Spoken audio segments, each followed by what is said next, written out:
तेरा कलाम रहेगा कायम पहाड़ जब ना रहे खुदाया, तेरे मुंह की एक बात भी टलेगी ना चाहे कुछ भी हो। तेरी मान दिए है जिंदा सोने से भी कीमती, मेरा दिल ये दे गवाही है ये किताब अजीम।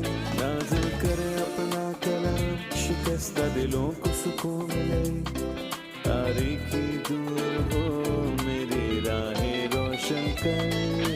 दिल अपना कलाम कसरत से ए खुदा बदल दे, रिहाई दे कसरत से फल मिलाओ। कलाम रहेगा कायम पहाड़ जब ना रहे खुदाया, तेरे मुंह की एक बात भी टलेगी ना चाहे कुछ भी हो। अजीज नाजरीन, मैं अयाद ज़रीफ आप सब देखने वालों को हमारे रोज़ के बाइबली मुतालिया प्रोग्राम की इस नई किस्त में खुशामदीद कहता हूँ। हम पुराने अहदनामे में अहबार की किताब का मुताला कर रहे हैं, जो कि शरीयत की तीसरी किताब है, और मैं आपको बताना चाहता हूँ कि मूसा की लिखी गई 5 किताबों में से ये एक किताब है। लेकिन प्रोग्राम के बाकायदा आगाज से पहले मैं स्टूडियोज में मौजूद खुदा के खादिम भाई यूसुफ को खुशामदीद कहूँगा। बहुत शुक्रिया भाई। भाई कैसे हैं आप? मैं ठीक हूँ। साथ ही हमारे दीगर मेहमानों को भी खुशामदीद। भाई यूसुफ, 18वें बाब का बुनियादी मजमून क्या होगा? इसका बुनियादी मजमून गम करना है, और अहबार के 18वें बाब को कोई भी पढ़ता हुआ कांप जाएगा। लेकिन यहाँ पर मैं ये भी कहना चाहूँगा कि ये पाक कलाम का हिस्सा है जो आईने की तरह है। सही। आईना खूबसूरत तस्वीर दिखाता है, अगर सामने खड़ा शख्स खूबसूरत नहीं तो वो इसको खूबसूरत नहीं दिखाएगा, जाहिर ये करता जाहिर है। करता है। और मेरा ख्याल ये है कि वफादार लोग इस बाब को पढ़ेंगे। इसमें बड़े गुनाहों का जिक्र है जिन्हें पढ़कर आप कहेंगे कि ये क्या फजूलियात है, लेकिन कुछ ऐसे गुनाह हैं जिनकी तरफ मेरी गुनाह आलूदा फितरत माइल होती है। जैसा कि यसाया के 53 बाब की 6 आयत में लिखा है कि हम सब भेड़ों की मानिंद भटक गए थे, हम में से हर एक अपनी राह को फिरा, पर खुदा ने हम सब की बदकारियां उस पर लाद दी। और मैं कहूंगा कि हमारा फिर चाहे जैसा भी गुनाह क्यों ना हो, क्या मैं खुदा के पास आ सकता हूं और क्या मैं उसमें माफी और अपने लिए रास्ते ढूंढ सकता हूं? तो जवाब है जी हाँ। लोग बहुत से गुनाहों में जकड़े हुए थे और उनको गुनाहों की माफी मिली, क्योंकि ऐसा कोई गुनाह नहीं जिसकी माफी ना हो। लेकिन शर्त यह है कि अगर कोई शख्स तौबा और यकीन करते हुए आए। ठीक है, शुक्रिया।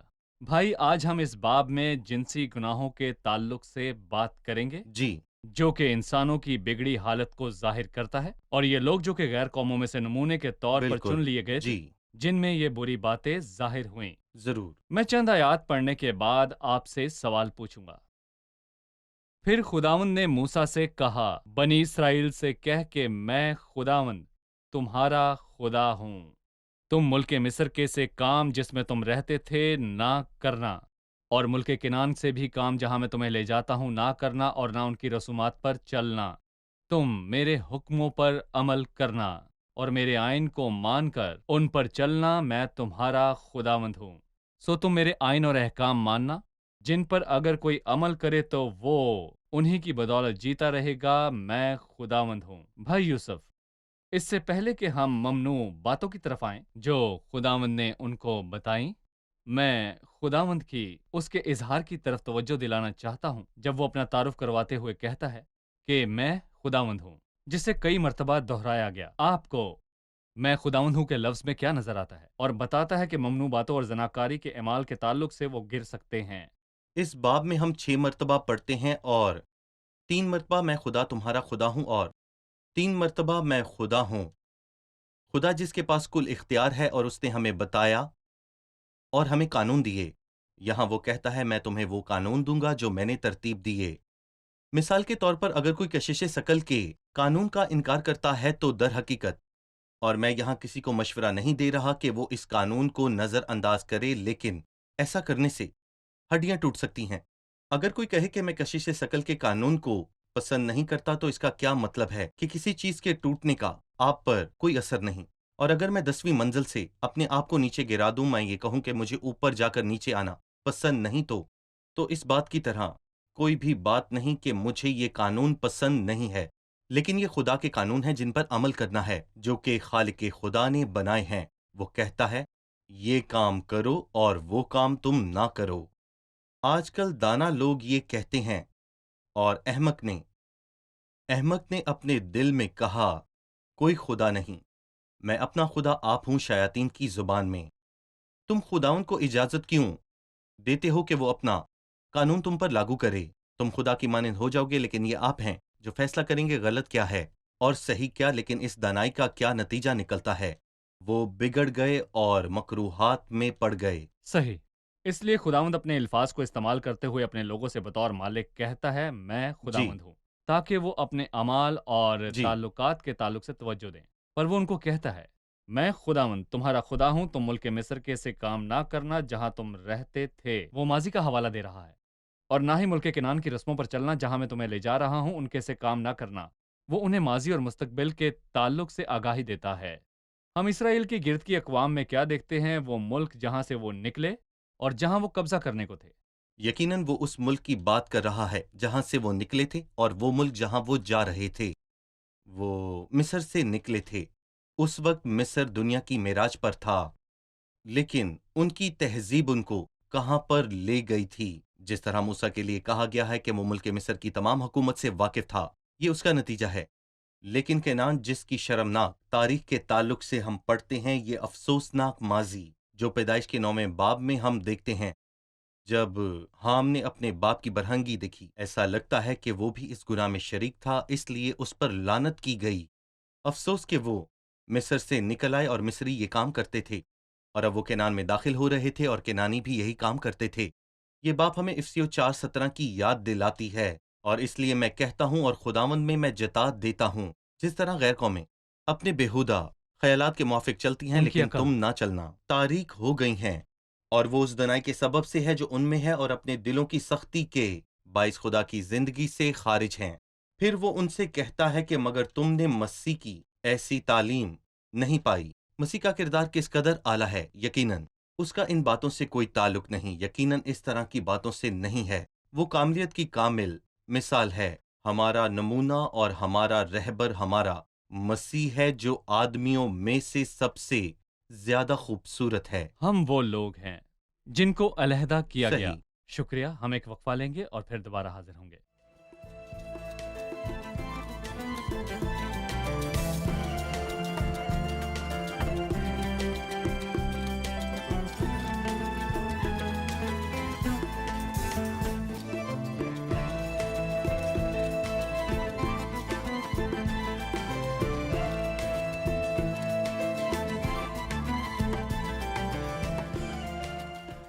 5ویں آیت سو تم میرے آئین اور احکام ماننا جن پر کوئی اگر عمل کرے تو وہ انہی کی بدولت جیتا رہے گا۔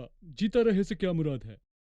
جی بھائی، عام معنوں میں شریعت اس لیے دی گئی کہ انسان اس کے ذریعے ابدی زندگی حاصل کر سکیں، اور اگر کوئی عمل کرے تو وہ انہی کی بدولت جیتا رہے گا۔ اور یہی وہ بات ہے جو پرانا عہد نامہ ہمیں سکھاتا ہے، اور یہ واضح ہے کہ اگر انسان مر جائے تو وہ معمولی سا بھی کام نہیں کر پائے گا۔ مثال کے طور پر اگر آپ مردے سے کہیں کہ میں تجھے زندہ کرتا ہوں، اپنی آنکھ اٹھا، تو وہ ایسا نہیں کر پائے گا، وہ مردہ ہے۔ یعنی انسان جب مر جائے تو وہ کچھ بھی نہیں کر سکتا، اور اس لیے شریعت دی گئی تاکہ یہ ثابت کیا جا سکے کہ انسان کسی بھی صورت میں خود کو بچا نہیں سکتا۔ لوکا کے 10ویں باب میں ایک شخص خداوند کے پاس آیا اور کہا کہ اے استاد، میں کیا کروں کہ ہمیشہ کی زندگی پاؤں؟ اس نے کہا کہ شریعت میں کیا لکھا ہے؟ اس نے کہا میں تمام احکامات کو جانتا ہوں۔ تو مسیح نے کہا تو وہی کرتا رہا تو جیتا رہے جیتا گا۔ رہے گا۔ بالکل، لیکن وہ یہ کیسے کر سکتا ہے؟ لیکن اسے یہ سب کچھ کرنا تھا، لیکن یقیناً وہ ایسا نہیں کر سکتا تھا کیونکہ وہ انسان ہے۔ جو سب اس باتوں پر عمل کرتا ہے جو شریعت سے ہے، وہ اسی کی وجہ سے زندہ رہے گا۔ مگر جو راست بازی ایمان سے ہے وہ یہ کہتی ہے کہ تو اپنے دل میں یہ نہ کہہ کہ آسمان پر کون چڑھے گا مسیح کو اتار لانے کو، یا گہراؤ میں کون اترے گا اسے مردوں میں سے جلا کر اوپر لانے کو۔ یہاں محدود معنی یہ ہے کہ اگر آپ ایسا کریں جیسا کشش ثقل کا قانون کہتا ہے، اور اگر آپ اس قانون کو تسلیم کریں گے تو ہی زندہ رہیں گے، آپ جان بچائے رکھیں گے تو اپنی جان بچائی رکھیں گے، لیکن اگر اس قانون کو نہیں تو مانیں آپ گے موت کا سامنا کریں تو گے۔ زندگی کو خطرے میں ڈال رہے ہیں۔ ٹھیک ہے، شکریہ۔ یہ وہ موضوع باتیں ہیں جو خداوند نے ان کو بتائیں۔ وہ چھٹی آیت سے شروع کرتے ہوئے کہتا ہے، تم میں سے کوئی اپنے کسی قریبی رشتہ دار کے پاس اس کے بدن کو بے پردہ کرنے کے لیے نہ جائے، میں خداوند ہوں۔ تو اپنی ماں کے بدن کو جو تیرے باپ کا بدن ہے بے پردہ نہ کرنا، کیونکہ وہ تیری ماں ہے، تو اس کے بدن کو بے پردہ نہ کرنا۔ تو اپنے باپ کی بیوی کے بدن کو بے پردہ نہ کرنا، کیونکہ وہ تیرے باپ کا بدن ہے۔ تو اپنی بہن کے بدن کو، چاہے وہ تیرے باپ کی بیٹی ہو، چاہے تیری ماں کی، اور خواہ وہ گھر میں پیدا ہوئی ہو، خواہ اور کہیں، بے پردہ نہ کرنا۔ تو اپنی پوتی یا نواسی کے بدن کو بے پردہ نہ کرنا، کیونکہ ان کا بدن تو تیرا ہی بدن ہے۔ تیرے باپ کی بیوی کی بیٹی جو تیرے باپ سے پیدا ہوئی ہے تیری بہن ہے، تو اس کے بدن کو بے پردہ نہ کرنا۔ تو اپنی پھوپھی کے بدن کو بے پردہ نہ کرنا، کیونکہ وہ تیرے باپ کی قریبی رشتہ دار ہے۔ تو اپنی خالہ کے بدن کو بے پردہ نہ کرنا، کیونکہ وہ تیری ماں کی قریبی رشتہ دار ہے۔ تو اپنے باپ کے بھائی کے بدن کو بے پردہ نہ کرنا، یعنی اس کی بیوی کے پاس نہ جانا، وہ تیری چچی ہے۔ تو اپنی بہو کے بدن کو بے پردہ نہ کرنا، کیونکہ وہ تیرے بیٹے کی بیوی ہے، سو تو اس کے بدن کو بے پردہ نہ کرنا۔ یہ تمام ممنوع باتیں خاندانی رشتوں کے بارے میں ہیں، یعنی بیٹے کے ساتھ تعلق، بیٹی اور بہو کے ساتھ، اور اسی طرح دیگر۔ اور خداوند جسمانی حدود کو متعین کرتا ہے جن کا تعلق ان قریبی رشتہ داروں سے ہے، لیکن یقیناً بائبل میں ایسے لوگ موجود ہیں جنہوں نے ان ممنوع حدود کو پار کیا اور ان احکامات کے جوئے کو اپنے اوپر سے اتار دیا۔ لہٰذا بھائی یوسف، ہمیں آپ ان کے تعلق سے بتائیے جنہوں نے ان حدود کو پار کیا۔ 7ویں آیت میں، تو اپنی ماں کے بدن کو جو تیرے باپ کا بدن ہے بے پردہ نہ کرنا، کیونکہ وہ تیری ماں ہے۔ اور پیدائش کے 19ویں باب میں ہم پڑھتے ہیں، جب لوط کی بیٹیوں نے اپنے باپ کے ساتھ زناکاری کی، اگرچہ لوط راست باز تھا، لیکن اس کا اپنی بیٹیوں کے ساتھ یہ رویہ گناہ پر مبنی تھا۔ در حقیقت بات یہ تھی کہ اس کی بیٹیاں بے پرواہ تھیں، اور بالکل اسی طرح لوط بھی بے پرواہ تھا۔ صحیح۔ میرا مطلب ہے، اس سے پہلے کہ وہ اپنے باپ کے ساتھ بدفعلی کرتیں، اس نے اپنی کنواری بیٹیوں کو سدوم کے بدکار لوگوں کے آگے گناہ کے لیے پیش کیا۔ یہ ہولناک سانیہ پیدائش کے 19ویں باب میں درج ہے، جب وہ کہتا ہے اپنے باپ کی بیوی کو بے پردہ نہ کرنا، کیونکہ ایسا کرنا تیرے باپ کی بے پردگی سمجھی جائے گی۔ اور یہی کچھ پیدائش کے 35ویں باب میں ہوا، جب یعقوب کے بڑے بیٹے نے اپنے باپ کے بستر کو ناپاک کیا، اور یعقوب نے اپنے بیٹوں سے آخری الفاظ یہ کہتے ہوئے کہا ہے کہ وہ میرے بستر پر چڑھ گیا۔ یہ المناک ہے۔ جب ہم 15ویں آیت پڑھتے ہیں تو لکھا ہے، تو اپنی بہو کو بے پردہ نہ کرنا، کیونکہ وہ تیرے بیٹے کی بیوی ہے۔ اور پھر ہم پیدائش کے 38ویں باب میں پڑھتے ہیں کہ یہودا نے اپنی بہو تمر کے ساتھ جو کچھ کیا تھا، اور یقیناً خدا ہمارا سب کچھ جانتا ہے، اور ہمارا زندہ خدا وہ بھی جانتا ہے جو بائبل مقدس میں نہیں لکھا گیا، مطلب جو ہمارے دل میں چھپا ہے۔ اور اگر ہم دیکھیں تو ہم نے کتنے ہی مکروہات گناہ کیے ہیں، لیکن خدا کے فضل کا ہم شکریہ ادا کرتے ہیں۔ جہاں جتنا زیادہ گناہ ہوا، وہاں اتنا زیادہ فضل ہوا۔ اور جو کوئی بھی ایمان کے ساتھ توبہ کرتا ہے، وہ چاہے اس کا ضمیر کتنا بھی بوجھل کیوں نہ ہو، چاہے اس کی آنکھیں کتنی ہی تاریکی میں روتے ہوئے اندھی ہو گئی ہوں، لیکن جب وہ خدا کے پاس آتا ہے تو خدا میں نجات حاصل کرتا ہے۔ اسی طرح 9ویں آیت، تو اپنی بہن کے بدن کو، چاہے وہ تیری باپ کی بیٹی ہو، چاہے تیری ماں کی بیٹی ہو۔ اور ہمیں امنون کو نہیں بھولنا چاہیے جو اس نے صحیح۔ اپنی بہن سے کیا۔ بھائی یوسف، یقیناً ان باتوں کا ذکر بہت تلخ ہے، کیونکہ ہم دیکھ سکتے ہیں کہ کوئی شخص اپنے باپ کی بیوی کے ساتھ گناہ کر سکتا ہے، یا اپنی بہن کے ساتھ، یا اپنے باپ کے ساتھ، یہ گناہ ہے۔ گناہ ہے۔ یا لڑکی جو اپنے باپ کے ساتھ گناہ کرتی ہے، گناہ یہ سب کراتا ہے۔ لیکن کوئی کہہ سکتا ہے کہ ہمارا اس کے ساتھ آج کل کیا تعلق ہے؟ ہمیں بھی حدود مقرر کرنے کی ضرورت ہے، جبکہ زیادہ تر ناظرین جو ہمیں دیکھ رہے ہیں ان کا تعلق بڑے خاندان میں رہنے سے ہے۔ اکثر ہم گاؤں میں جاتے ہیں تو وہاں پر بڑے گھر دیکھتے ہیں جہاں کافی خاندان رہتے ہیں، جس میں شادی شدہ بھائی اور ان کے بیاہے بچے بھی ان کے ساتھ رہتے ہیں۔ اور ہم بہت سے مسائل کے بارے میں سنتے ہیں، بھائی اپنی بہن کے ساتھ تو کوئی اپنی سالی کے ساتھ، شرمناک واقعات۔ ان رشتوں کے تعلق سے خدا کی مقرر کردہ حدود کو کیسے سمجھا جا سکتا ہے؟ اگر ان حدود کو پار کیا جائے تو उस शख्स का क्या अंजाम होगा? क्या उस मजलूम के खिलाफ गुनाह है या खुदा के खिलाफ? और गुनाह करने वाले का क्या अंजाम होगा? गुनाह के क्या नताइज हैं? जिस्म पर, रूह पर, खानदान में, साख के एतबार से और खुदा के हजूर में ये सब कैसा लगता है? आप इसके बारे में क्या कहेंगे? आइए देखें बाइबल यहाँ पर क्या कहती है, क्योंकि खुदा का कलाम जिंदा, मुअस्सर और हर तरह की दो धारी तलवार से ज्यादा तेज है और जान और रूह और बंद बंद और गूदे को जुदा करके गुजर जाता है और दिल के ख्यालों और इरादों को जांचता है। मैं ये कहना चाहूंगा कि अगर कोई शख्स इस तरह के गुनाह नहीं करता तो ये खुदा ही का फजल है, लेकिन अगर मैं ईमानदारी से कहूं तो मेरे अंदर इन बुरे गुनाहों का तुख्म मौजूद है। तो मैं यहाँ पर ये कहना चाहूंगा, और मैं किसी भी गुनाह में गिर सकता हूँ। अगर यकीनन मैं किसी गुनाह में गिर जाऊं तो मैं खुद पर बहुत बड़ी मुसीबत लाऊंगा। मेरा मतलब है कि ऐसा कोई नहीं जो जिनसी गुनाह में ना गिरा हो और उसके बाद वो ठीक रहा हो। मिसाल के तौर पर अगर हम दाऊद को पढ़ते हैं तो उसने अपने रिश्तेदारों के साथ गुनाह ना किया, लेकिन उसने अपने सिपाही के साथ, मतलब कि उसकी बीवी के साथ गुनाह किया, लेकिन उसके बाद उसकी कैसी हालत थी। या समसून जैसे शख्स के गुनाह में गिरने के बाद उसकी क्या हालत हो गई थी। लेकिन यूसुफ जैसे शख्स की तरह जो अजीम सूरमा था, उसने गुनाह से इनकार किया और खुदा ने उसे किस कदर इज्जत बख्शी। और दर हकीकत खुदा का कलाम सामने लाता है, वो छुपाता नहीं।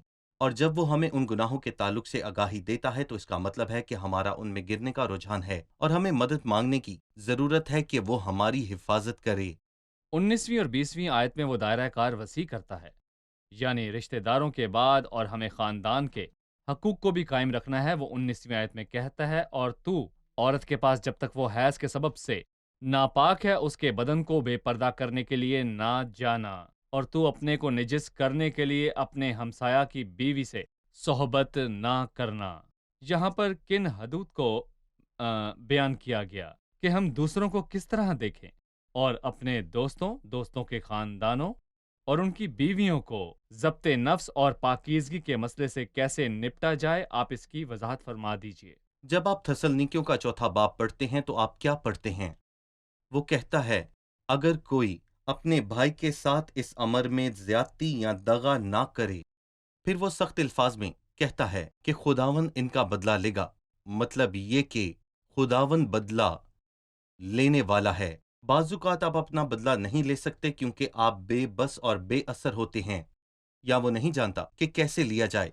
लेकिन खुदा है जो देख रहा है और बादशाह को भी पकड़ सकता है। हम एक और मिसाल देखते हैं अबी मलिक के ताल्लुक से, जो अब्राहम की बीवी के साथ सोबत करना चाहता था, लेकिन खुदा ने उसके और उसके खानदान पर बलाएं नाजिल की थीं। खुदा बादशाह को पकड़ सकता है, वो दाऊद तक पहुंच सकता है जो उसके दिल के मुआफिक था।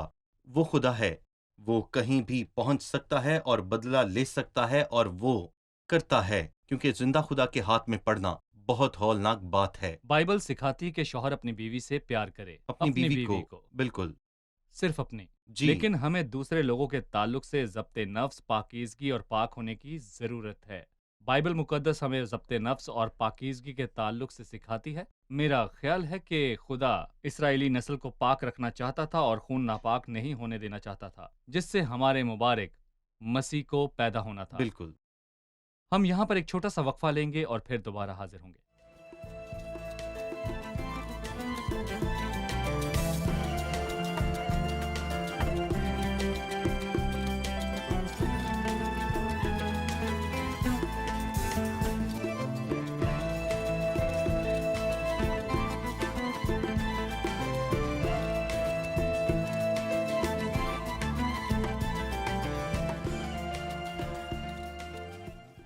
इक्कीसवीं आयत, तू अपनी औलाद में से किसी को मुअल्लक की खातिर आग में से गुजारने के लिए ना देना और ना अपने खुदा को नापाक ठहराना, मैं खुदावंद हूँ। पर ये मुअल्लक कौन है? जी भाई, यहाँ औलाद से मुराद आपके बच्चे, नस्ल हैं, आदमी की नस्ल। आदमी की नस्ल। मलूक अमोनियों का बुत या मकरूहात थीं। ये एक पीतल का खोखला मुजस्मा बना हुआ था।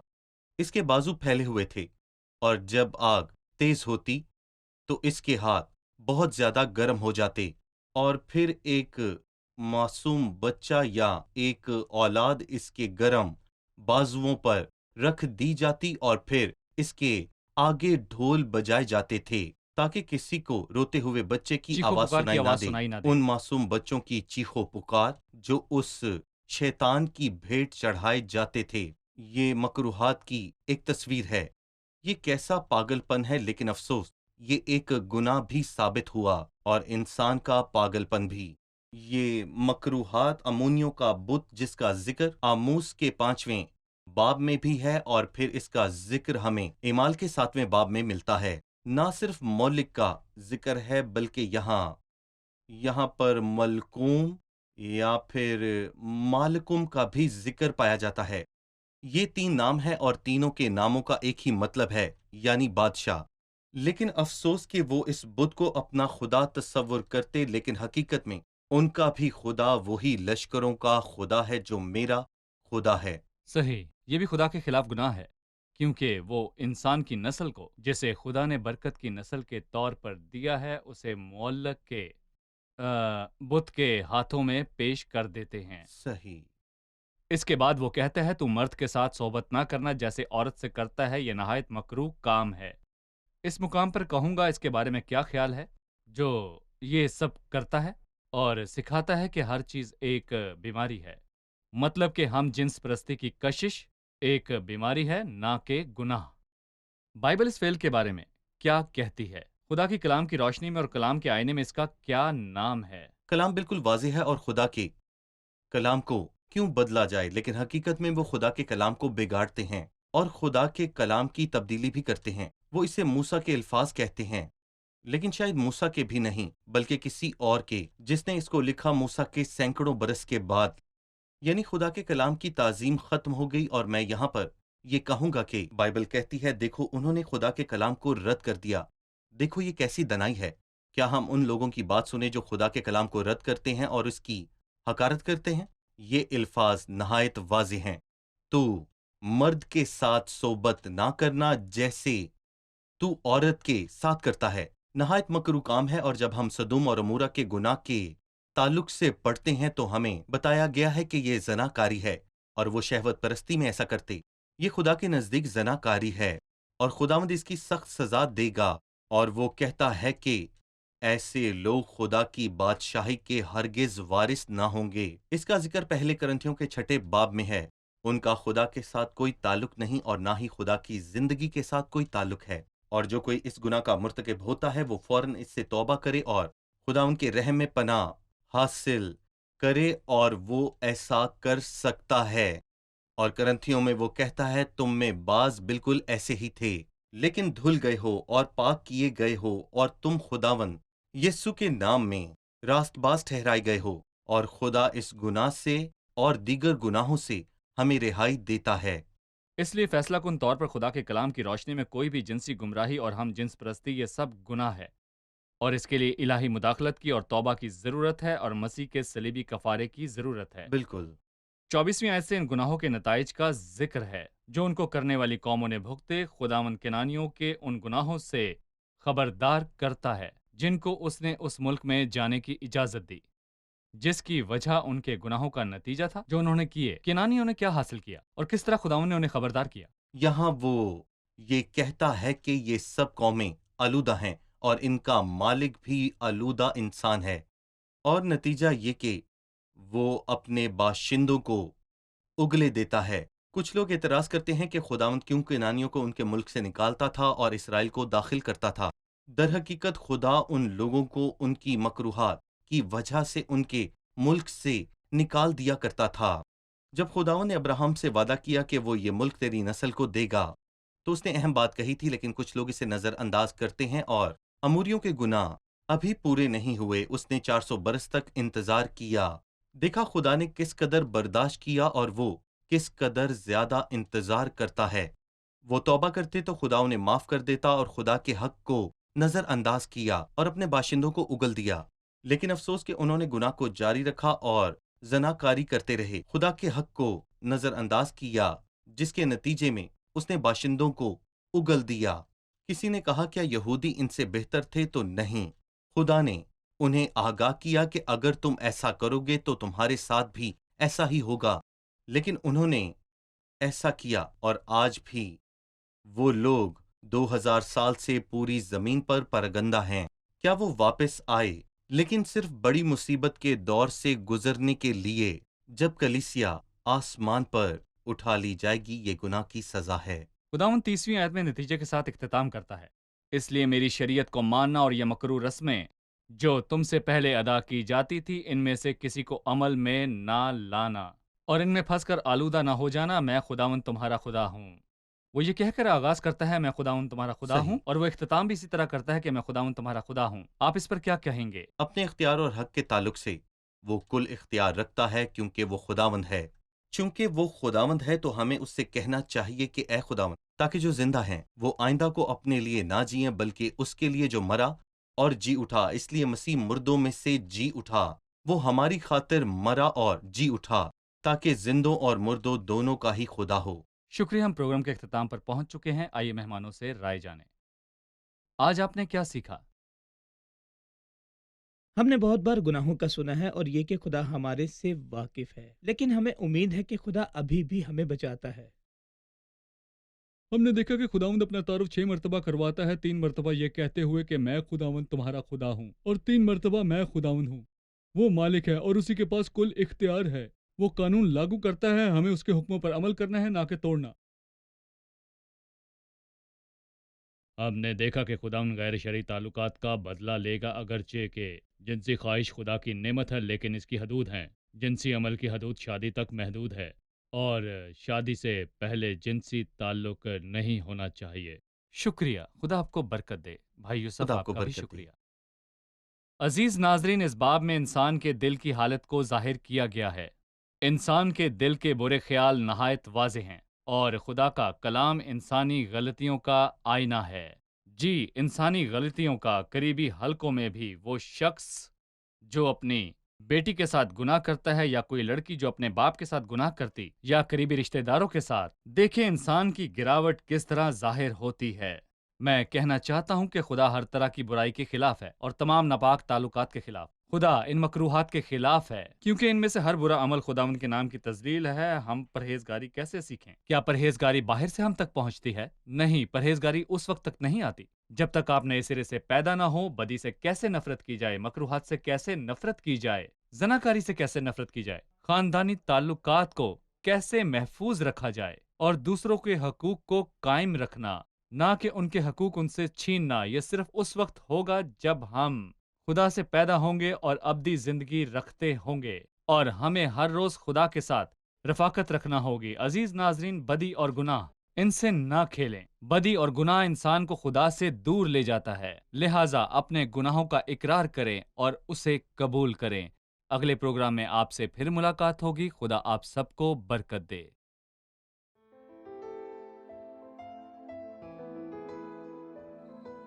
تیرا کلام رہے گا قائم، پہاڑ جب نہ رہے خدایا، تیرے منہ کی ایک بات بھی ٹلے گی نہ، چاہے کچھ بھی ہو۔